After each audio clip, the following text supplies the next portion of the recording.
Welcome to Red Stars Report, a podcast dedicated bringing you the latest news and commentary on what is now officially the Chicago Stars FC. I'm your host, LT. And I am your co-host, Liz. This will finally be an episode with actual roster news. It's been a little bit. Yay! But first, I did want to take a brief moment and shout out our captain, Alyssa Naeher, for becoming U.S. Soccer's 2024 Female Player of the Year, which is such a huge honor and only the second goalkeeper to ever get that. It usually goes to like forwards or midfielders, and like Naomi kind of broke a trend last year with it, and Alyssa gets it this year, and what a way to cap off her international career. Yeah, I'm not surprised. I thought that Germa might give Alyssa a run for her money, but I felt like it was going to go to you have to. She retired. I feel like it was meant to be. And the way that they went about it was so amazing because you know that Alyssa would not want like a video recording of her getting the award, and the fact that they told her that Germa won it and that she was going to present it to her.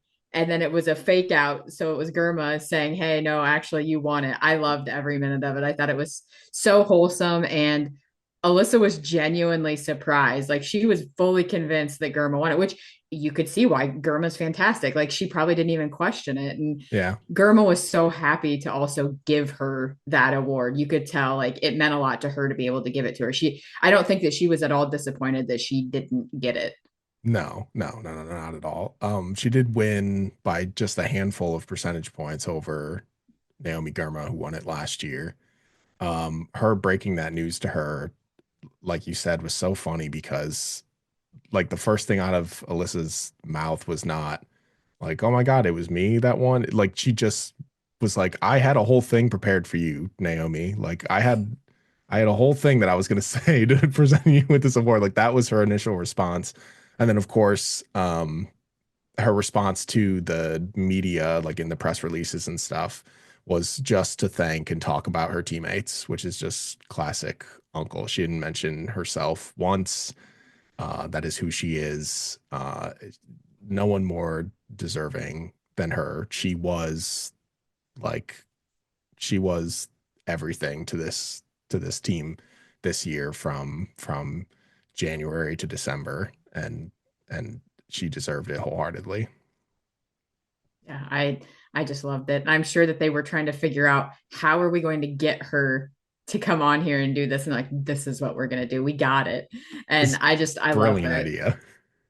It was so good because when the video started, I was like, what is this at first? And I was like, oh, they are tricking her. They are absolutely tricking her, and I love it.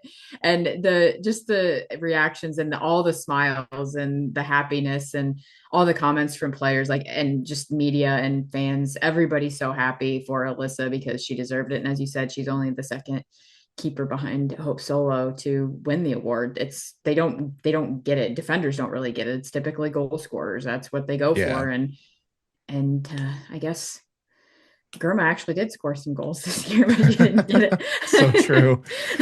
Yeah, it. I think the article mentioned that it was like Gurma and then Julie Ertz really are the only ones that are not um, uh, goal minded players that really won it. So that's really awesome. So we've talked about Alyssa so much this whole season with all the accolades that she's getting, and obviously even further back to the Olympic stuff and the all the PK saves and PK scoring and just everything. She's amazing. She's retiring from international soccer. She's still playing here domestically in Chicago for an undisclosed amount of time. So we'll find out how long that ends up being, and then we can talk about her all over again and all of her And achievements. once All again. of the things. We don't mind talking about Alyssa at all. It's fantastic. Any opportunity because she's deserves it. And I think we could sit here and talk about her every single episode forever, and she still would not get talked about enough. I think that she is somebody that never got all of the credit that she deserves, even as much as she's got this last year or so. Yeah, the thing that I was thinking about with her staying in Chicago to play in the NWSL um, is this year in the NWSL, there's no matches in July because of international tournaments.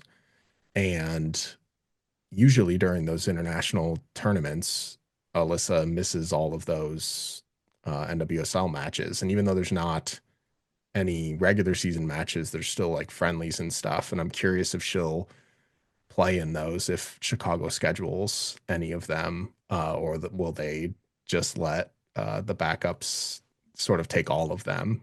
Because I really would like to see Alyssa sort of take control of a back line that isn't like the usual starters for at least a match, just to see what her communication is like and how the younger players sort of respond to her. I know our back line right now is sort of really, really thin. But there's going to be, one or two players added to it eventually. But on to Chicago news. The Stars have signed a player, and they signed Manaka Hayashi, a freshman midfielder out of Santa Clara, to a 3-year contract. So finally a signing, a good player at that. What are your thoughts on Manaka? I'm very excited based on what I've looked at statistically and some videos that I've seen. Really impressed.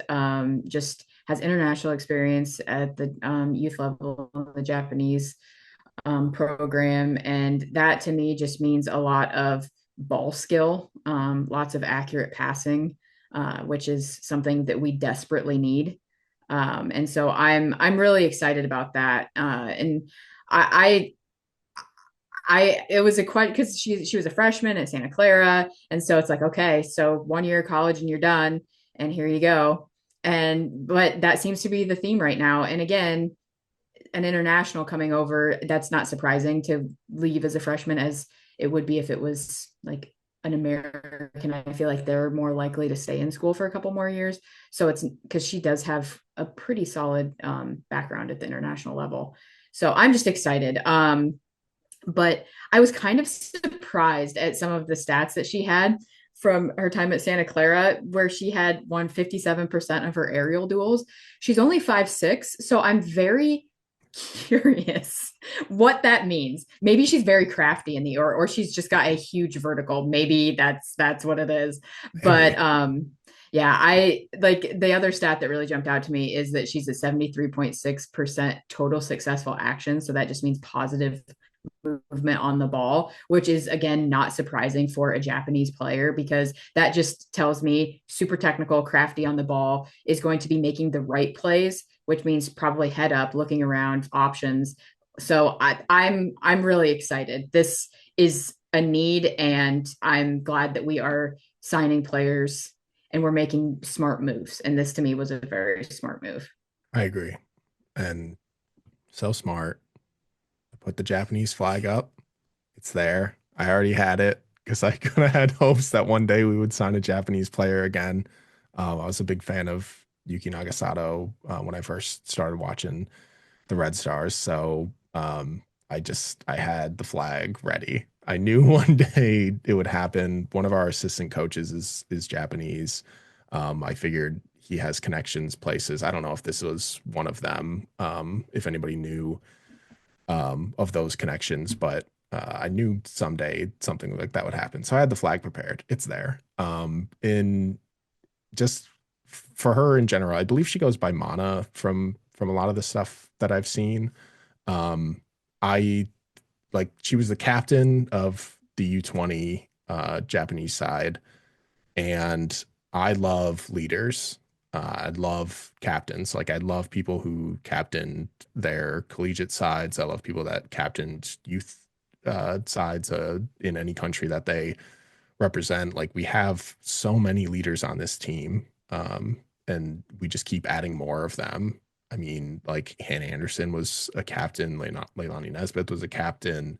Like we added captains last year, we're adding captains this year. It's like you have these players that have like leadership skills instilled in them, that are being added to this team, and I like to know, um, that you have a team full of players that have experience in others looking up to them.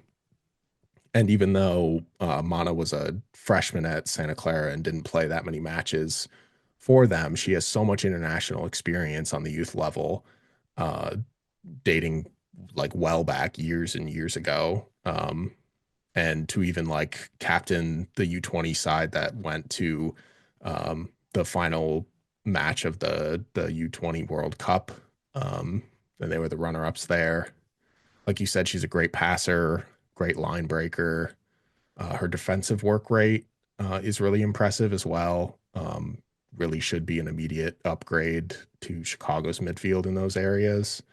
You lose a lot of height if you replace her, or if you replace B with her, say in a starting lineup or even in rotation. But she seems to have some skill in the air, which is impressive.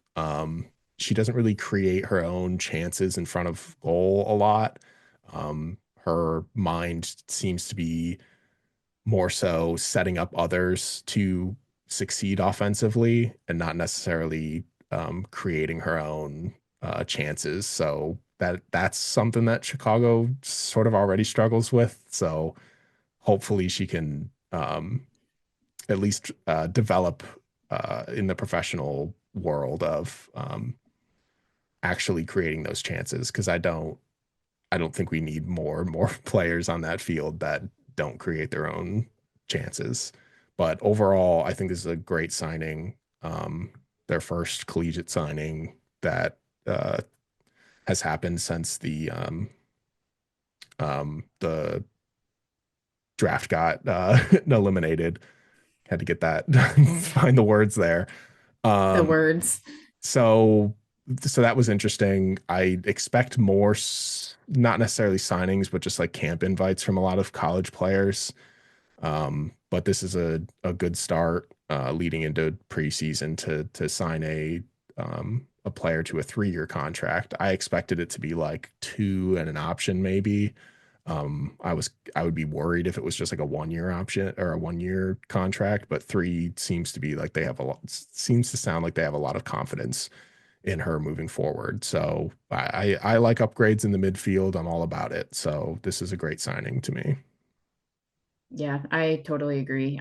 Yeah, the 3 years, I feel like 3 years is development and those sort of things, but again, commitment. And I think it means that Mana wants to be here. So that's a good thing too. Because that's what also now with this process without the draft, like there's a mutual want to be in whatever city they're signing. So in Chicago. So that's a positive. But I don't know. Statistically looking at it, and again, stats are only a very small part of it because stats can be very misleading. But I really like what I see. 73.7% forward pass completion.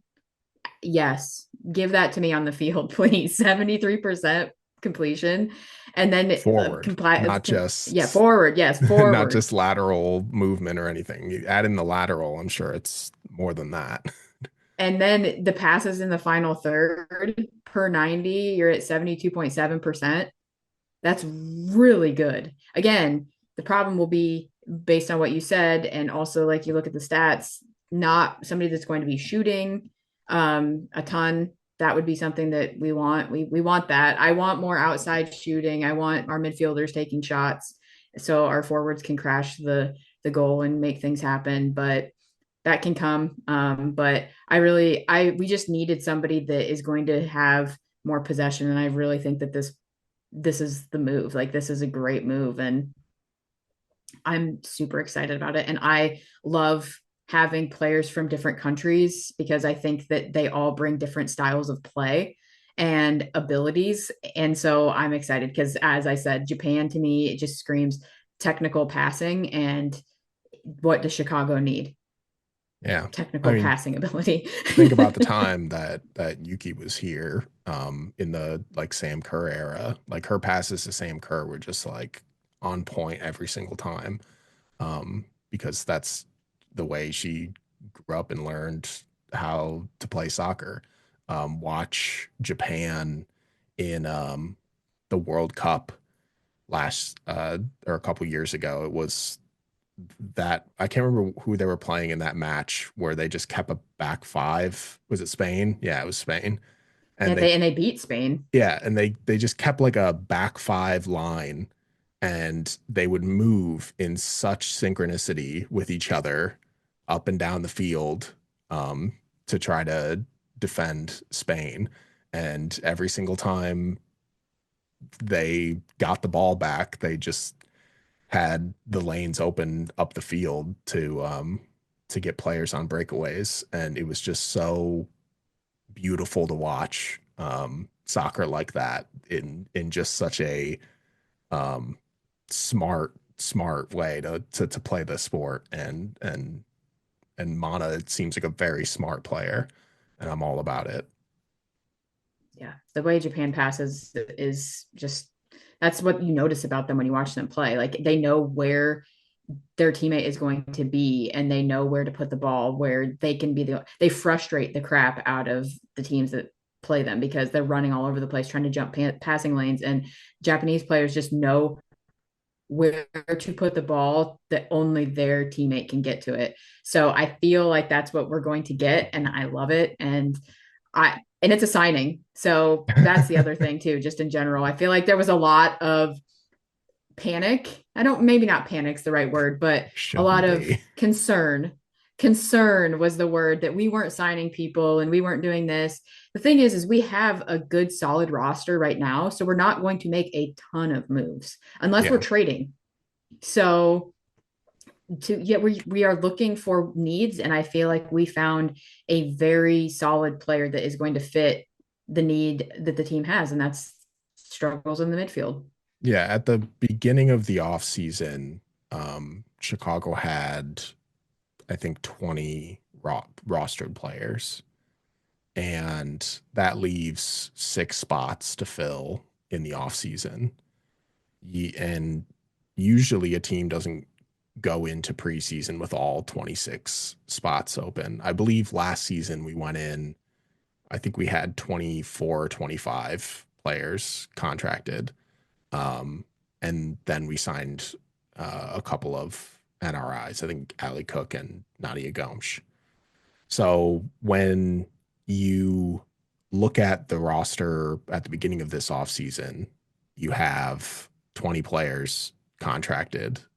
You sign Makowitz, you get Maitani Lopez. Now you have Mana, and then they just brought Sarah Griffith back, which we'll talk about in a second. So now you have, um, I think you have 22 players minus Sam Staub and Ava Cook, who are on SEI. So technically, you started with 18 plus 2 SEIs in the offseason. So going into preseason, people are going to be fighting for 2 to 4 spots on this roster, and that's kind of typical. You already had a solid foundation of a team. We did not have it like in years past where you're trying to fill 8 to 10 spots on a roster through an off season. So you were not going to see splashy signing after splashy signing all off season. And it's just going to come down to they'll probably leave these last 2 spots open, and you'll maybe get one more signing.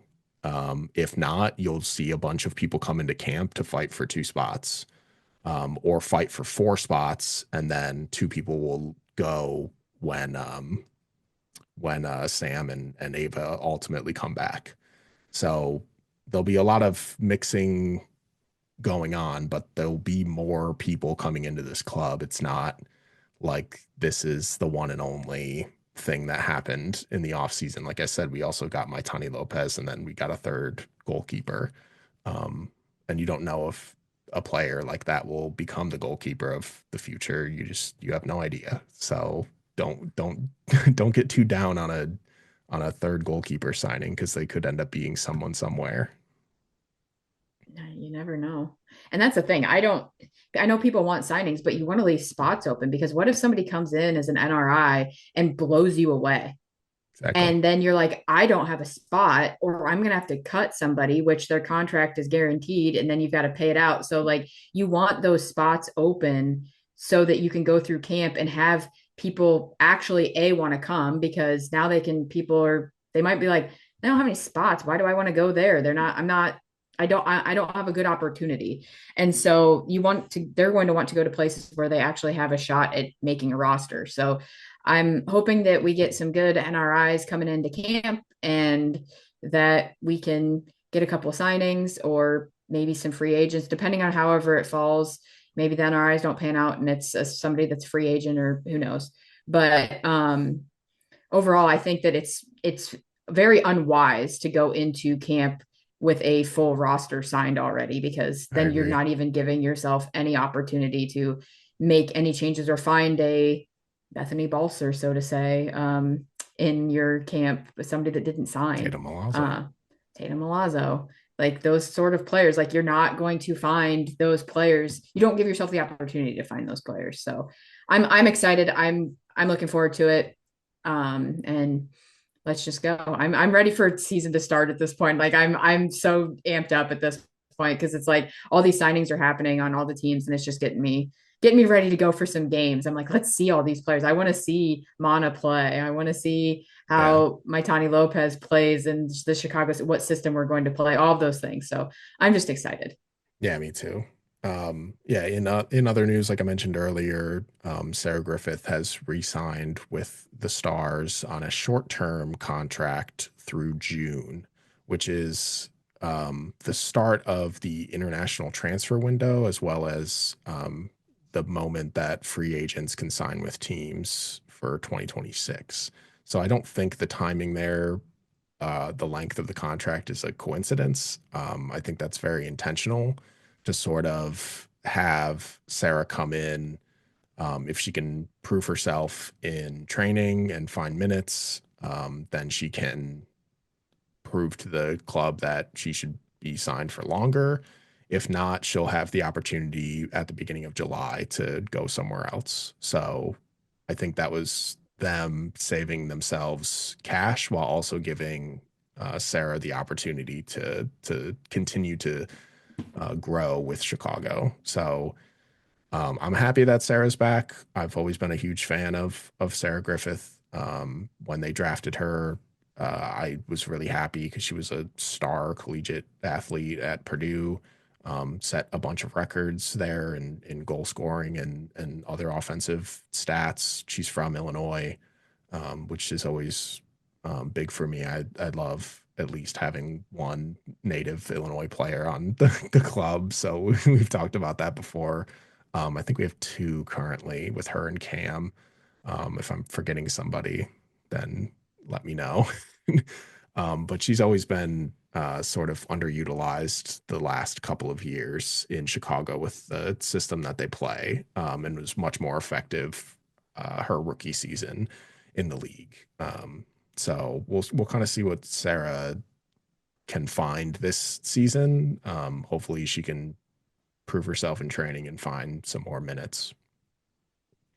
Yeah, I agree. I was going to talk about the system too because signing signing Sarah back, I was like, okay, are we changing or are we just going to keep trying her elsewhere that doesn't fully fit her? Like she's capable, don't get me wrong, but our system does not fit her skill set 100%.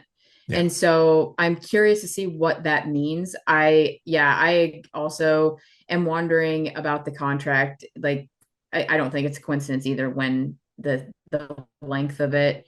And it could mean that Chicago might have their eye on a player overseas, or they're trying Right. to see if Sarah is going to prove herself and they're giving themselves an out if they need it. And it could mean a variety of different things, but hopefully it all works out and everybody ends up where they're going to get minutes because I feel like Sarah is good enough to play on a team someplace in the world.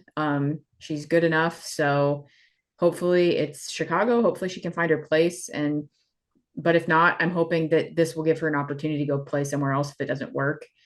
So I think overall I like it. I think that there's a lot of questions about the short-term contracts. People were confused by it and wondering, but I get it from a business standpoint. And I think it's also to benefit Sarah a little bit as well. If she wants minutes, like to give her an opportunity if it's not working out. Because I don't think she wants to sit on the bench No, like for I season after know season after no one season. does. So yeah, so that's the thing. It's like it gives her an opportunity to see now this will be the second season under Lorne to see where she fits, if he's going to change things. That's the questions that I have just is in general, and we've talked about it before, what he's going to do, because I feel like if he was going to change something, this will be the season that he does. Yeah, it is really a sort of a system issue with her. I think her passing has always been pro ready since day one. Her skill with the ball at her feet is just she's like one of the best on the team when it comes to those that technical ability. And I've always been a huge fan of her feint moves. I think they're next level. The change of direction that she has is insane. There was one that I posted the other day when she re-signed, where she scored an absolute banger of a goal against Washington in the Summer Cup last year. Just the way she just that little feint move where she dips her shoulder to the left and then goes right, or vice versa.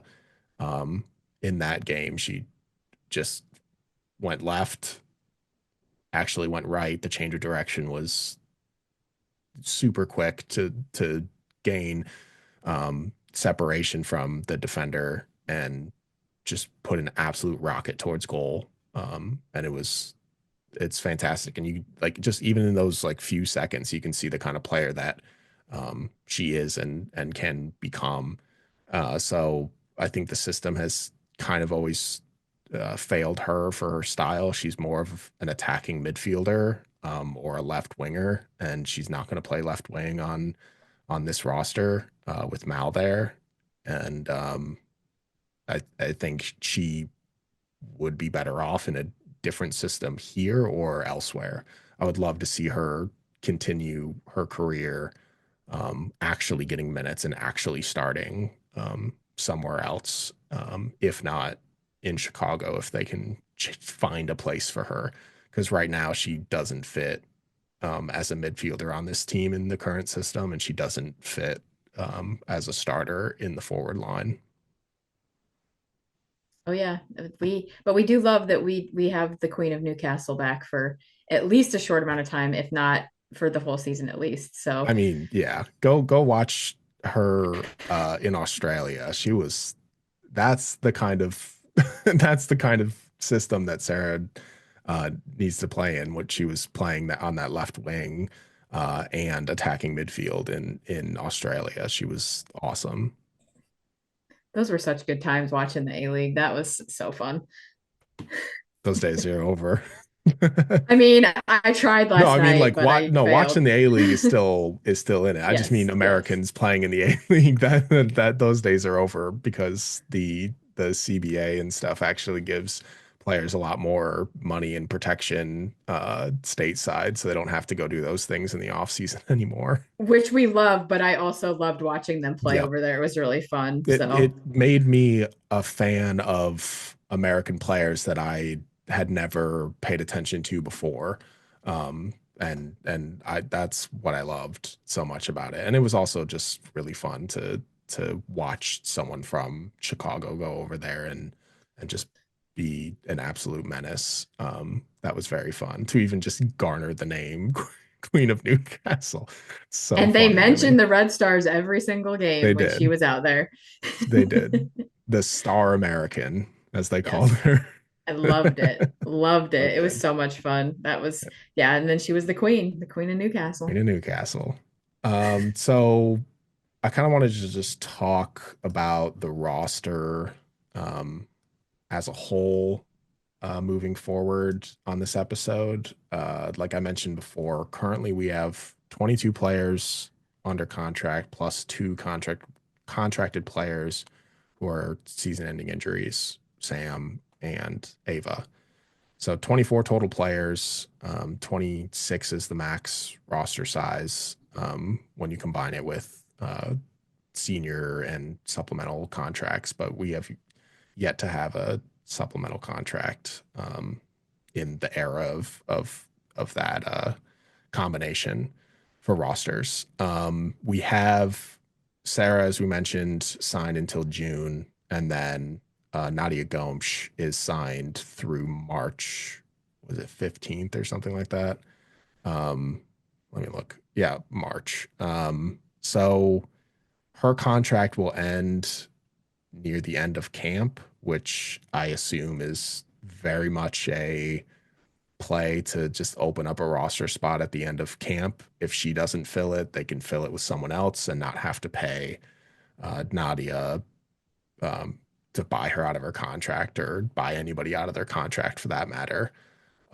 It's possible that at the end of preseason, we'll see a couple of contract buyouts if enough of the players who come into camp impress, but I don't see, I don't know what the probability of like four or five players coming into a camp unsigned, making a roster. It doesn't seem super likely. Like last season, it was Nadia and it was Ali Cook, and Nadia did make the starting lineup last season. Um, Eventually fell out of it, and Ali was sort of just a garbage time sub for a while throughout the rest of the season. So our NRIs last season didn't really work out. So I don't know how good this staff is at finding those like diamond in the rough NRIs. So hopefully it works out this season. If not, hopefully they sign some pretty good free agents. Um, but so we have three goalkeepers, five defenders, seven midfielders, and now nine forwards. So many. Uh, so we're set at goalkeeper. Um, Now I'm sort of just looking at defenders. We have Hannah Anderson, Cam Bogalski, Natalia Kuika, Taylor Malum, and Sam Staub. Um, what do we do, Liz? That's not enough. We have to, I mean, I guess the first question would be, where is my Tani Lopez going to play? Right. That is a question. There's also been discussion from Lauren about having B. Franklin learn to play center back. Or Don't even, I know, mean, or Carrie if she goes to or center back yes. again, and you fill the midfield with other people. So there, but that being said, I think Lauren sort of shut down the center back talk immediately. Because in that, if I remember correctly, I'd have to go back and watch it, but that post match presser, he was like, "We tried it, and you know, we tried it." yeah, Like, I don't think he was saying I, we'll do it in the future. yeah, I don't care for that myself. But I think that we need some signings in the back line. We need actual defenders that that's their main role, to sign them, as we need depth back there. That's the thing. We've got, when healthy, we've got the starters. But the question will be to get some players that, if something happens or somebody needs a rest or whatever it may be, that we need some bodies that can actually go out there and do a good job. We don't want just anybody. We don't want to just sign anybody. We want some very solid backups. And there's good players out there. So There's a lot of free agents out there. There are going to be some of these players that maybe are coming out of college that not a lot of people are looking at. I think there's just opportunities, and I'm hoping that we can grab a couple of them and put them on the team because as we have learned, that we have a tendency to not stay healthy for the whole year. So we need some depth. Yeah, yeah, the depth at um that back line is thin right now. Unless you throw in those players who have played on the back line before, but aren't necessarily signed as defenders. It's very possible that they kind of go that route. I'm not quite sure, but like right now, we technically have Sam, who we don't know when she's going to be fully healthy and actually available to start. She could start right away. She could take a while. You have Hannah Anderson, who's healthy and ready to go and performed incredibly well last season. So I imagine that she would be the starting center back again. And then you have Natalia Kuika, who can play center back, but it is well, she listen, she's one of the best center backs, even when she's not a center back. She plays center back for Finland, played center back for Chicago, and absolutely killed it last season until they moved her outside, which I wanted her to do anyway because I like Natalia Kuika in the attack. But as a center back, she's world class. So you can go that route too. The only like true only sort of they only play outside back that we have is Cam and Taylor. I think both of them are going to be sort of fighting for that spot. I don't think we'll see them both on the field at the same time. I think they're sort of going to be battling it out for that outside back, whether it be left or right, depending on where they slap Natalia. Um, but when you list those five players, it's like you have four starters and one backup. And if Sam's not available, you have four starters. So unless you're pulling, the Maitani Lopez, the Kerry Ricaros, you, the Chardonnay Curran over on the outside. They The did Leilani Leilani Nesbiths. Nesbitt there. Like, I don't think you want to get into that area again this season, especially right off the top. Can Sarah Griffith play outside back? She can play wing back. Jenna can play outside back. I know See, that there you go. There you go. because she was a converted outside back, I believe, to a wing back, or wing back to forward or something. She can play defense. We know that Jenna can play defense. That's all. That's a statement we'll make. But yeah, very thin on defense. Uh, I threw out a couple of names on the Discord and on social media before earlier this week. Zoe Burns is probably most likely going to be available, especially with Tatum Milazzo signing with Utah now. So, an outside back for Utah like Zoe Burns.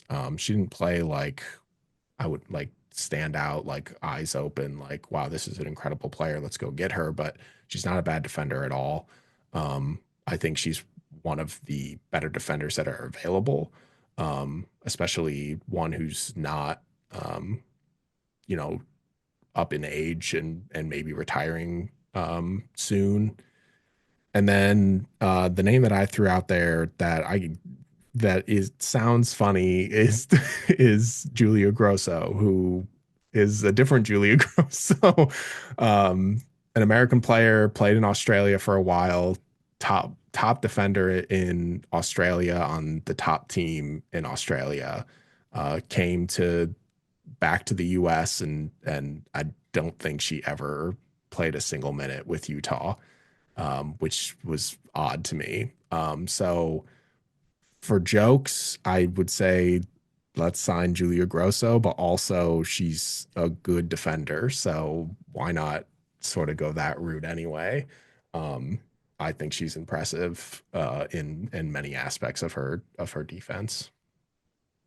Yeah, I just think we need people to bolster. I don't know. You could go center back, you can go outside back, whatever. I think the outside back is more of the need. As you said, there's really only two players that are available there. So somebody gets hurt, don't really know what we're Yeah, gonna do again. Jenna Bike, like here we go. But it's just one of those things that we need. I think outside back is definitely we need somebody that's going to be able to again, unless we're going to play a three back. I don't know right. what the plan is defensively. So if we move to a three back, that changes the whole conversation about the needs and what we're looking for and who's playing where. But if we are assuming that we are not changing the Yeah, system and we're yeah, going to play four at the back, then it's a bigger concern. I think no matter what, it's still a concern, and you still want bodies because you need that. And a three back, you have to find the right fit. You have to find the right chemistry. And I think that a player like Zoe Burns would be an interesting player to bring in because I think that she might be able to actually fight for a starting spot, possibly. I think that the talent is there enough to be able to do that. So that could be an interesting signing because I think that we could always upgrade there, because I don't think that, it was never really solidified. It was like, well, Taylor plays here sometimes, and then Tatum would come in, and like then Cam would play sometimes. It was never like a set like person. When Kuika hmm was out there, Kuika was out there. Like you knew that was happening. But on yeah, the other side, you just didn't. So that's why I'm saying like that's not a knock on the players or anything that we currently have. I just think that they haven't solidified who the starting lineup would be, even with the players that we have right now. Like it's not for sure going to be Taylor Malum's spot. I think it's up for grabs. yeah. From the jump last season, it was Maxi Rawl and Taylor Malum, and then it was Tatum and Maxi, and then it was Tatum and Cam, and then Taylor and Cam, and then it was Taylor and Natalia, and it's like there was just so much rotation on the outside uh, parts of that back line that um, there, like you said, there was no solidification. Um, Depending on who's healthy as a center back or who they decide to play at center back at the beginning of the season. I do think that Natalia is obviously a lock for a well, she's a lock for a position on that back line, regardless. Whether it's center back, whether it's outside back, we don't know that yet. I'd Let it not be prefer center back. I'd prefer it be outside back. Like if Natalia didn't have the offensive capabilities that we know that she has, I would want her at center back because at center back, she's one of the best in the world. She's amazing as a center back. It kind of shocked me because I didn't watch Finland all that much. I really only knew much about her in her Portland era. And there she played outside back a lot and was in the attack a ton. So when they brought her over here and played her at center back, I was like, oh, okay, well, she plays center back for Finland, but I have no idea what she's like as a center back. Um, and then she was silently dominating every single good attacker in the league. So she's gifted as a defender. Her mind is brilliant. So wherever they play her, it's obviously going to be in the starting lineup. I want it to be outside back, and I want them to have Sam and Hannah in the middle. If Sam's not available, I have no idea what they're going to do. Is it Carrie? Is it Maitani? Is it like it's just, is it someone new? I have no idea. But right now the defense is thin, and it worries me. But I hope that someone in the preseason stands out uh, to give them more depth there, whether it's a new signing or someone that's already on the team. Because also we have seven midfielders for in this system essentially is two spots. So the fact that you have players like Maitani and Carey that can play center back, and then B played it for one match or whatever. And then you have like Chardonnay who played outside back for and Leilani. Like you have these midfielders that played defensive positions last season, whether it was with Chicago or whether it was with a different team. So whether or not they have the skills, at least, professional coaches trusted them in those areas. So um, they're available again, is what I'm saying. But there's only two spots in that midfield. So um, I I would imagine they didn't pay Julia Grosso all that money to come to Chicago to not be a starter. But obviously everyone has to earn their spot. And she wasn't as impressive last season as I'd imagine she would have been coming in. So hopefully she had a good enough offseason where she, can prove that she belongs as a starter in that midfield. And then whether or not Carey is the other midfield in there, or is it B? Is it Mana? Is it Leilani? Is it Maitani? Like, I have no idea who that other spot will be if Grosso is the other one. Yeah, I think you just have to pencil Grosso in there. I don't foresee that not happening. Yeah. Because she's gonna want to leave if she's not playing. Like a I player of mean, that that's caliber, true. like she's not gonna want to stick She's around good if she's not enough playing. to Yes. to be a starter at that spot and should get it. It's just I hope she's more impressive than Yeah, she we was need last year. more. I need You need more more out of her. personally. Yeah. Yeah. And I think it had a lot to do. The The Canadian system players also went failed through, her too. yeah, the system failed. The Canadian players were going through a lot of stuff last year. That too. And just a different league, different people, different everything. I think there was a lot. I cut her some slack there, but just overall was not what I was thinking we were getting. But I'm hoping that, as you said, off season, preseason, learning to gel. I think all these players need to learn to gel together a little bit. And if Lauren could figure out who's going to be out there so those players can play together as much as possible, that would benefit us immensely. Because I think Grosso just needs to learn how to read people and how where they're going to move, because you can see that she has the vision to kind of be a step ahead, but she thought that somebody was going to go one way and then they'd go a different way. So I think that once she learns how to read people more on the field, it's going to be a lot better. And I think that just takes time. And so I have high expectations and high hopes for her this coming season. But I don't foresee, barring injury, any reason why she wouldn't be on this in the starting lineup. But that other position, I think all I bets are off. I think it I could be think it's fair anybody. game. Yeah. Yeah. It really is anybody's spot to win. B really only had it last season because Carey was needed in the back line. Is Carey needed in the back line again this season? I don't know. So if that's not the case, is it Carey's? Does Mana come in and absolutely shine and earn her spot, or are the coaches gonna have her develop on the bench and eventually move her into the starting rotation? Did Maitani sign here with the goal of winning that starting spot from whoever's there? Does she impress enough to get that spot? Does Chicago change their system and have three midfielders instead of two? And then now you have less questions about who's going to be starting in that midfield. It just ends up leaving one less spot for forwards. Yeah, but the midfield is was a problem last season.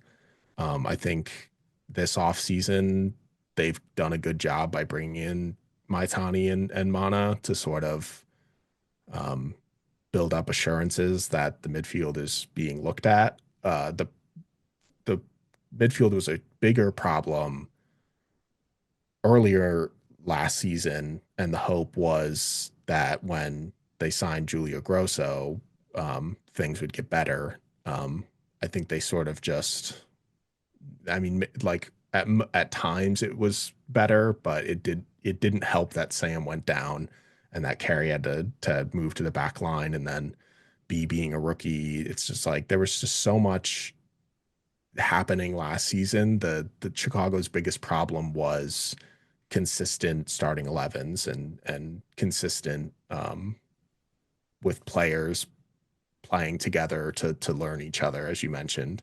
And I think someone like Julia Grosso coming in, and I think she only played what, like 10 matches. That's not easy to come in there and just play 10 matches and expect to be a star and shine. Well, I mean, now they're literally a star. But they, uh, sorry, um, that's not easy to come in and just reinvent the entire midfield as one player when you don't know these players, you've never played with these players. So hopefully a whole off season, preseason does wonders for the chemistry between these players because last season you saw like maybe 4 or 5 players have good chemistry with each other whenever they were on the field, and everyone else sort of felt like they were not finding that chemistry with players. And even if they did sort of start to get consistent reps with somebody, they would immediately get benched or get injured, or the other player would get injured or benched. And it's just like it didn't, nothing ever felt normal and like expected. I don't think there's probably one week where it was like, okay, we know who the starting 11 is going to be this week. Other than that, it was just like, I don't know who's going to be in this starting 11 because it's a, it's a, it's a crapshoot every single week. Well, I also think I can't speak from personal experience because I've never been a professional athlete, but I feel like there's something to say too about coming into a team halfway through the season or part way, whatever part way. Like you don't start with a team to start a season. I can imagine it's something like at your job or whatever when somebody's working on a project and then it gets handed to you and you're like, okay, now it's mine. And now I got to try to like figure out what you were doing and how I can like put my 2 cents into this, that sort of thing.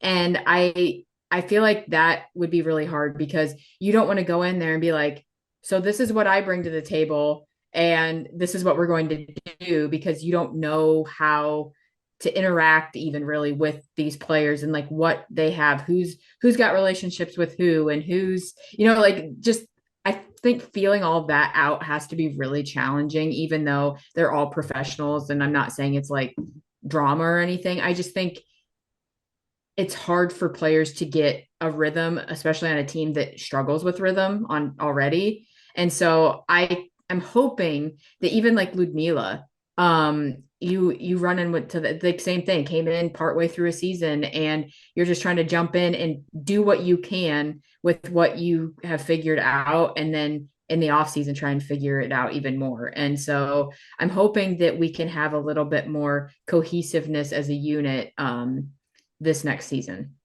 Yeah, I like your analogy. I'd even like expand on it with like you ever see those like cooking competition shows and there's a challenge where like someone on the team like goes and leaves the room and then someone has to cook a dish and then that person comes back into the room and they just have to figure out what they were cooking with, where the things are um, that they were using, the utensils that they were using to cook certain things, figuring out which ingredients they already put into the dish. It's like that's what it must feel like to come in to a team halfway through the season.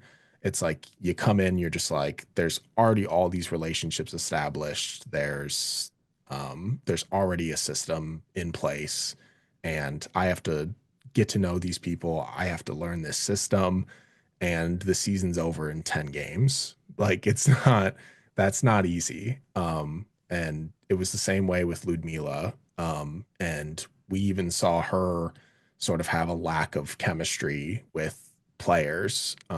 Where she shined was her individuality. As a forward, you can do that. You can create your own chances, create your own shots.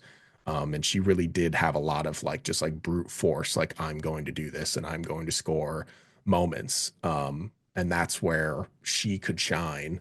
Um, but it would be greatly beneficial to have her in a full offseason, preseason with this team to develop relationships with these players that she's only known for a handful of time to actually develop this chemistry with them so she doesn't have to be that player that just takes the ball herself and scores on her own. And it's the same thing with Julia Grosso, but with her being a defensive midfielder in that role. She started on the forward line, which was interesting. But putting her in that defensive midfield role, it's like all she can really contribute to is breaking a line and distributing the ball. And when you don't have that chemistry with players, distributing the ball is not easy. Like you said, you could see her have the vision and be like, this player is going to go here if I place it perfectly. And she would place it perfectly, but the player went left instead of right. Like that's that's the kind of stuff that you would see out of her last season. She's not the kind of person that's just going to cut through all the lines and score herself. She's not going to do that. We saw her take a couple of shots from the top of the box last season, but Chicago was notorious for taking one or two shots a game. So Yeah, it's we it's want not more good. of that. Yes. I don't know what Mana's shot power is like, but I like midfielders that can shoot from the top of the box. Yeah, give I me a 20-yard outshot, something like that. Yeah. So yeah, for across all the lines, I think defense needs more depth.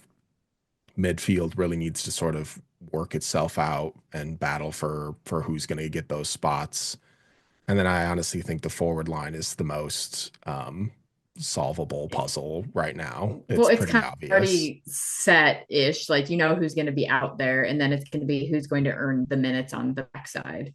Yeah, So because forwards obviously are the ones who get subbed out the most. So you'll see a lot more of these depth forwards than you will the depth midfielders or defenders, especially defenders. That if we had any depth defenders, right, but yeah, for the forwards, it's pretty obvious who's going to be out there, like Mal, Ali, Ludmila, and then it could be Jenna or Jamise or Ava as that fourth player if we still play in the same system. But I'm not too I'm not too concerned that the other three are not solidified already. So I think we're fine there and we have no question marks.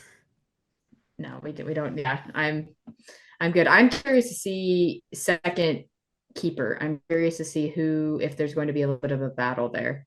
Uh, Yeah. We thought there I would hope be there one is. last year, I but Z just kind of she earned it again. So And it might happen. that didn't That surprise might be me. the move. I'm curious. Just because I think that it's always a good thing to have. Eventually, Alyssa is going to retire. Like we know that that is coming at some point. We don't know when. It could be a few years from now. It could be this year. Who knows? But like we need to know who that next person to step in between the posts is going to be. And so I'm hoping that our keepers that we have are like sponges around Alyssa and soak up Hmm. all of that info and all of that, just everything, just soak it all up because we don't know when she's going to be gone. And she she seemed to be on a kind of career high right now at the tail end of her career, which is really fun actually. I Yeah. really love that for her, honestly.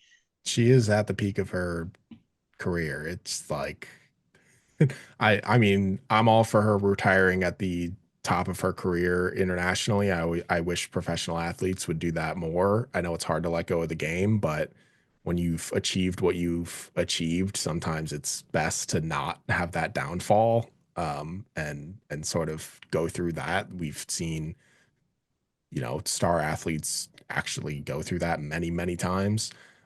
that by the end of their career, you're like, why are they still here? Like, please leave and let some other people get a Rogers. chance. And then, but then you have someone like Alyssa who said in her retirement, um, there are players under me that deserve to have that spot, and I'll step aside and let them thrive. And that's exactly who she is, and she'll do that in Chicago eventually. And whether or not Chicago brings in some other top keeper around the world, or someone like Mackenzie Wood or Makowitz come and shine here this season or next season, and we'll it's unpredictable. That's the thing. We don't know. We don't know what we don't know. And so that's why it's like it's kind of hard to talk about who we think is going to do because we don't know if they're going to change the system.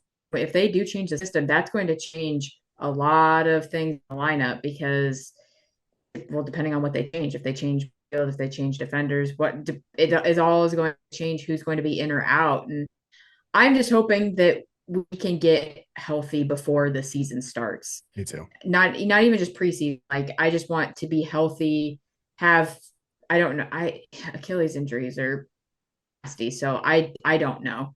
I don't know.